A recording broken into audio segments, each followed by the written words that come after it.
बिस्मिल्लाहिर्रहमानिर्रहीम अस्सलामुअलैकुम। आज हमारा लेक्चर है पाइथन लूप्स। इसमें हम देखेंगे कि लूप्स कितनी तरह की होती हैं। सबसे पहले लूप्स 3 टाइप्स की होती हैं, एक फॉर लूप होती है, एक वाइल लूप होती है, एक नेस्टेड लूप होती है। तो हम देखते हैं सबको जाके, बल्कि कोड में जाके दिखाता हूँ कि क्या होती है। ओके, फॉर लूप क्या होती है? फॉर लूप में हम जैसे अभी दिखाता हूँ कोई चीज़। जैसे मैं ना एक लिस्ट बनाता हूँ, रूट्स इक्वल टू, ये जल्दी से लिख लिया मैंने इसमें। ओके, हमने ये लिस्ट लिख ली है। तो अब हम देखते हैं कि इसमें आगे फॉर लूप कैसे इस पे वर्क करती है। फॉर लूप लिखेंगे, फॉर लिखेंगे। सबसे पहले फॉर एक कीवर्ड है, ठीक है। कीवर्ड कैसे कहते हैं? जो पाइथन के जो लैंग्वेज के वर्ड हैं, जो आप अपने वेरिएबल के लिए यूज़ नहीं कर सकते, ठीक है। वेरिएबल या किसी नाम के लिए, फंक्शन नेम या इस तरह नाम आप यूज़ नहीं कर सकते वेरिएबल वर्ड्स को अपने लिए। ओके, वो सिर्फ लैंग्वेज ने डिफाइन करती हैं, वो लैंग्वेज ही यूज़ करेगी अपने लिए। ओके, उनके एक ख़ास मीनिंग होता है। अब फॉर लूप के लिए मैंने फॉर लिखा, सबसे पहले फॉर लिखा, उसके बाद मैं इसके आगे एक लिखूँगा, जैसे कि मिसाल के तौर पे fruit fruit in in fruits print fruit, ठीक है। अब आप कहोगे ये क्या मतलब, आपको समझ नहीं आएगा, ठीक है। अब लूप होती क्या है? सबसे पहले मैं आपको ये बताता हूँ। लूप ये होती है कि एक चीज़ को बार बार चलाना, ठीक है। लूप का मतलब होता है बार बार चलना, एक चीज़ बार बार चलती है, ठीक है। बट वो कितनी दफ़ा चलती है, उसके लिए हम उसको बता देते हैं कि भाई तुमने इतनी दफ़ा चलना है, ठीक है। अब जैसे फॉर लूप है, फॉर लूप कैसे है कि ये देखो, फॉर कीवर्ड है, ठीक है। ऊपर वाला तो पता ना, लाइन नंबर 1 में एक लिस्ट बना दी है मैंने, ठीक है। फॉर एक कीवर्ड है, आगे ये जो फ्रूट लिखा है ये एक वेरिएबल है, ठीक है। अब आपको परेशान नहीं होना, समझ आएगी, 1 मिनट रुकें, सुकून करें, परेशान नहीं होना। फ्रूट एक वेरिएबल है, ठीक है। वेरिएबल लिखा, यहाँ पे आप फ्रूट की जगह ABCXYZ अपना नाम कुछ भी लिख सकते थे, कोई ज़रूरी नहीं है यही लिखना था, ठीक है ना। उसके बाद इन तो लिखना ज़रूरी है, इन एक कीवर्ड है, okay. For fruit in fruits, यहाँ पे जो आखिरी वर्ड है ना, ये जो फ्रूट्स एस लगा हुआ है जिसके साथ, ये आपने वही लिखना है जो ऊपर आपका लिस्ट का नाम होगा, ठीक है। लिस्ट होगी या टप्पल होगी या जो भी होगा, स्ट्रिंग होगी, ये जो डिक्शनरी होगी, जो भी उसका नाम आपने ऊपर वेरिएबल का नाम रखा होगा, वही आपने यहाँ पे लिखना है फ्रूट्स में। जैसे मैंने ऊपर फ्रूट्स एस लिखा, एस के साथ फ्रूट्स था, तो नीचे भी फ्रूट्स ही लिखा। बट ये जो पहले वाला फ्रूट लिखा हुआ है ना, बगैर एस के, ये आपने जिसकी जगह कुछ भी लिख सकते हो, इसकी जगह, ठीक है। ABCXYZ कुछ भी लिख सकते हो, ठीक है। अब ये इसको प्रिंट करवाया हमने, ठीक है। अब ये हुआ कैसे, मैं इसको पहले चला के देख लेते हैं। अब इसने देखे टर्मिनल में क्या प्रिंट करवाया, एप्पल बनाना चेरी, ठीक है। तो ये कैसे प्रिंट हुआ, सबसे पहले देखें। इसने देखा, इसने ये डिक्शनरी जो है ना, सॉरी डिक्शनरी कह रहा हूँ, लिस्ट जो है ना, ऊपर से उठाई और यहाँ पे रखी, ठीक है। ये फ्रूट्स में आ गई, ओके हो गया, यहाँ पे आ गई। अब इस लिस्ट में से एक आइटम ये उठाएगा पहली दफ़ा में। पहली दफ़ा जब लूप चलेगी तो एक आइटम उठाएगा, पहला आइटम जो भी होगा, पहला आइटम जैसे एप्पल था, एप्पल उठा के किस में रख देगा, ये फ्रूट नाम के वेरिएबल में, ठीक है, इसमें रखेगा। उसके बाद इसको नीचे लेके आएगा, प्रिंट अंदर आएगा, लूप की बॉडी में आएगा, फॉर लूप की बॉडी में आएगा। ये प्रिंट कहाँ पे लिखा हुआ है, ये मैंने फॉर लूप की बॉडी में लिखा हुआ है। ये मैंने इसको यहाँ से टैब स्पेस प्रेस करके लिखा है, ठीक है।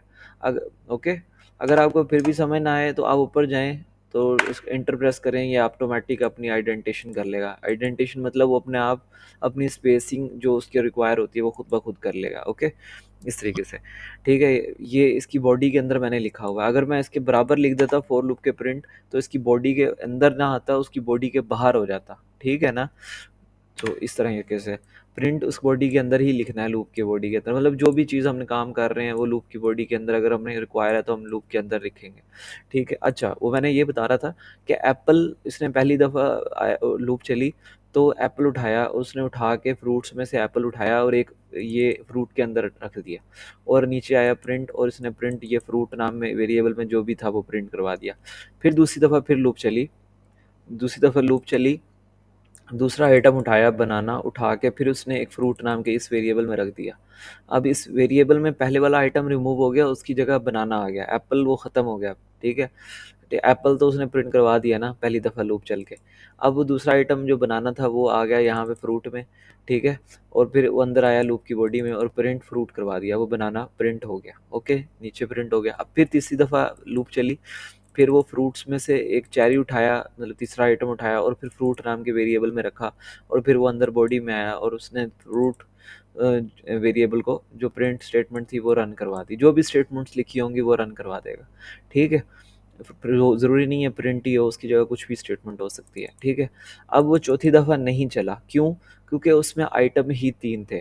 फ़ॉर लूप उतनी दफ़ा चलती है जितने उसके जो उसको अंदर लिस्ट प्रोवाइड, लिस्ट हो या टपल हो, स्ट्रिंग हो, डिक्शनरी हो, जो उसको प्रोवाइड की गई हो, उसके अंदर आइटम होते हैं ना जितने, फ़ॉर लूप उतनी दफ़ा ही चलती है। ठीक है? ये नहीं होगा कि 3 आइटम है यहाँ पे तो 4 दफ़ा चल जाए, वो उसको बहुत खुद ब खुद पता चल जाता है उसके अंदर आइटम कितने हैं। वो जितने आइटम होंगे वो उतनी दफ़ा ही चलेगी और वो अंदर बॉडी के अंदर आएगी उतनी दफ़ा ही।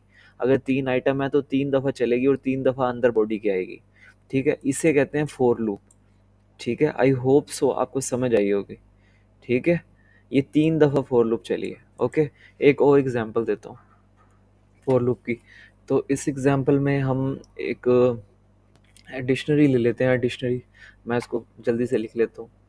तो डिक्शनरी में बताया है कि ये हमारी डिक्शनरी बन चुकी है, ठीक है? हो गया, डिक्शनरी मैंने बना ली, ओके हो गया। तो इसमें हमने क्या किया, इसमें हमने की value in percent dot items लिखा।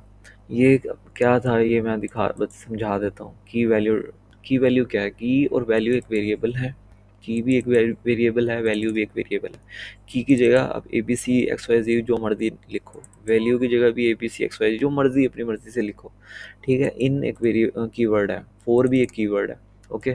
सो पर्सन, पर्सन क्या था? पर्सन ऊपर वाले जो वेरिएबल जो मैंने डिफाइन किया था डिक्शनरी जिसमें लिखी थी, स्टोर की थी, वो पर्सन वो वेरिएबल लिखा है। डॉट आइटम्स, आइटम्स क्या है? आइटम्स एक कीवर्ड है पाइथन का, ठीक है? फॉर लूप का कीवर्ड है, फॉर लूप के अंदर यूज़ होता है ये आइटम्स। आइटम्स तब यूज़ करते हैं जब हम डिक्शनरी के साथ काम कर रहे हैं, ठीक है? और की वैल्यू भी तभी यूज़ करते हैं जब हम डिक्शनरी के साथ काम कर रहे हों, डिक्शनरी के ऊपर फॉर लूप लगा रहे हों। अगर हम डिक्शनरी के ऊपर फॉर लूप नहीं लगा रहे, किसी और चीज़ पे लगा रहे हैं, लिस्ट के ऊपर, टपल के ऊपर, स्ट्रिंग के ऊपर, सेट के ऊपर, तो हमें फिर दो वेरिएबल्स की ज़रूरत नहीं पड़ती की वैल्यू की, ठीक है? सिर्फ हमें एक ही वेरिएबल से हमारा काम चल जाता है। की लगा जो मर्ज़ी एक वेरिएबल होता है वो लिख देते हैं कि उसको एक की लिखो, एबीसी लिखो, जो मर्ज़ी लिखो वेरिएबल का नाम, ठीक है? उसके बाद डॉट आइटम्स की भी हमें ज़रूरत नहीं पड़ती, जैसे कि मैंने पिछली एग्जाम्पल में दिखाया, ठीक है? उसके बाद प्रिंट, प्रिंट लिखा, की लिखी, की क्या है? ये ऊपर वाला वेरिएबल की, ठीक है? उसके बाद ये कॉमा लगाया, ये इसका सिंटैक्स है लिखने का तरीका प्रिंट के अंदर, ठीक है? 2 वेरिएबल्स को प्रिंट करवाने का तरीका अलग-अलग से, ठीक है? कॉमा लगाया, फिर उसके अंदर मैं चाहता था कि डबल ये कॉलन प्रिंट लगे, शो हो, उसके बाद फिर वैल्यू शो हो, ठीक है? तो मैंने कॉलन लगाने के लिए दरमियान में डबल कोट्स के अंदर कॉलन लगाया, फिर कॉमा लगा के वैल्यू लिख दी। वैल्यू कौन सी? ये ऊपर वेरिएबल की जो, अगर मैं वैल्यू की जगह ए बी सी लिख दूँ ऊपर, तो मैं नीचे भी फिर मुझे ए बी सी ही लिखनी पड़ेगी, ठीक है? क्योंकि मैंने ऊपर वेरिएबल का नाम ए बी सी लिखा है तो नीचे भी ए बी सी ही रखूँगा, ठीक है? ओके? क्योंकि हम उसी को तो प्रिंट करवा रहे हैं, ओके हो गया? अब इसको रन करवा के देखते हैं, ये देखें रन हो रहा है, name Talha age 25 city New York, okay? अब ये आप देखें, सबसे पहले जब लूप चली तो वो लूप में से नेम नेम मतलब पहली एंट्री उठा ली उसने, नेम तलहा, ठीक है? आइटम में वो आई, यहाँ से उसने उठाई और की में उसने नेम असाइन कर दिया और वैल्यू तलहा, तलहा जो था वो वैल्यू में असाइन कर दिया, वैल्यू वेरिएबल में।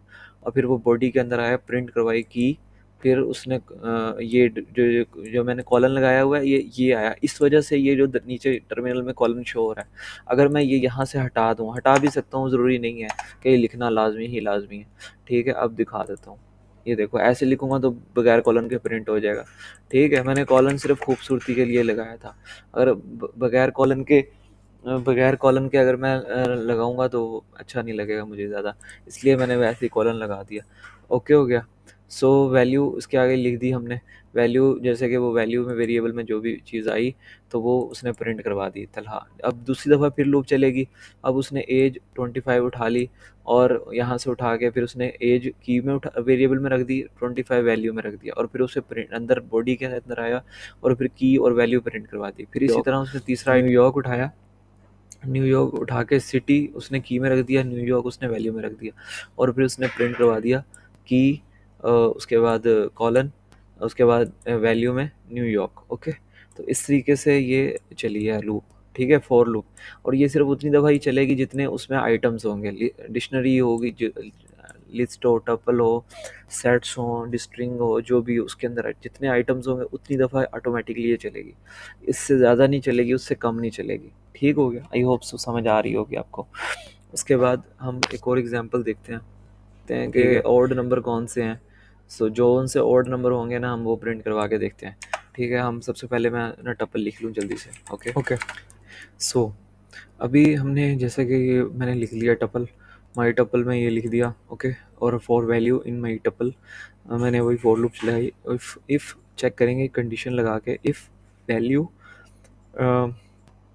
ये मॉड्यूलस ऑपरेटर है। मॉड्यूलस ऑपरेटर किसे कहते हैं? अगर हम किसी चीज़ को डिवाइड करें और जो उसका रिमाइंडर बचे ना तो ये उसको बताता है, निकाल के देता है। ठीक है, डिवाइड करने के बाद जो उसका रिमाइंडर रिमाइंडर होता है वो निकाल के देता है। अब कहोगे कुछ लोगों को मैथ का ज़्यादा नहीं पता होगा तो मैं उनके लिए दिखा देता हूँ रिमाइंडर क्या होता है। ये रिमाइंडर होता है जिससे हम 7 को 5 पे मल्टीप्लाई किया, 7 5 तो 35। ठीक है, और 36 में से 35 गए, पीछे निकाला एक, एक बचा ना नीचे, तो ये नीचे वाला एक जो है वो रिमाइंडर होता है। तो ये रिमाइंडर जो है ना, ये वो जो ऑपरेटर मैंने मॉड्यूलस ऑपरेटर लगाया हुआ है ये वो निकाल के देता है। ठीक हो गया। ओके, सो अब ये वैल्यू डिवाइड करेगा 2 पे।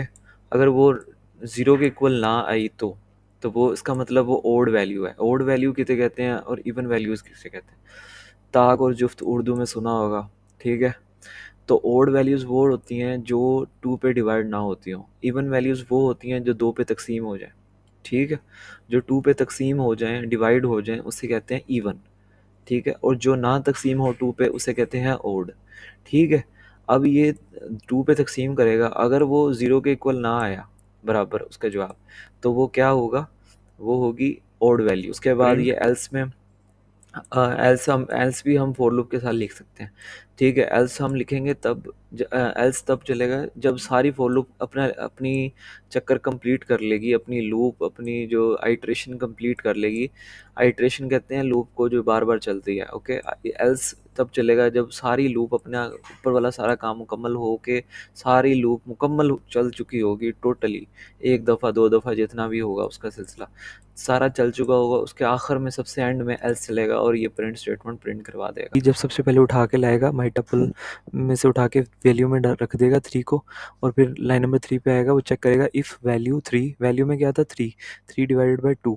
ठीक है, 2 उसका मॉड्यूलस जो उसका रिमाइंडर है वो कितना बनेगा? वो 3 डिवाइडेड बाई 2 करेंगे तो 1 बच जाएगा, 1 नॉट इक्वल टू 0। जी बिल्कुल, कंडीशन होगी ट्रू। सो लाइन नंबर 4 पे आएगा, प्रिंट करवा देगा। फिर इसी तरह सेकंड आइटम 4 उठा के लाएगा, 4 उठा के वैल्यू में डालेगा, वैल्यू को डिवाइड करेगा 2 से और उसका चेक करेगा वो 2 टू ज़ा 4, तो उसका रिमाइंडर तो 0 बचता है, तो वो कंडीशन होगी रॉन्ग, तो वो लाइन नंबर 4 पे नहीं आएगा, वो लाइन नंबर 3 से फिर लाइन नंबर 2 पे चला जाएगा। लाइन नंबर 2 में से फिर वो 6 उठाएगा, 6 उठा के वैल्यू में रखेगा और फिर उसको 2 से डिवाइड करेगा, फिर देखेगा 2 3 ज़ा 6, रिमाइंडर क्या बचा? 0। तो कंडीशन क्या होगी? फॉल्स, क्योंकि हमने यहाँ पे कंडीशन लगाई है नॉट इक्वल टू 0। अगर नॉट इक्वल टू 0 होगा तो प्रिंट करवाएगा। ठीक है, तो उसके बाद वो 8 चेक करेगा, उसके बाद वो 9 चेक करेगा।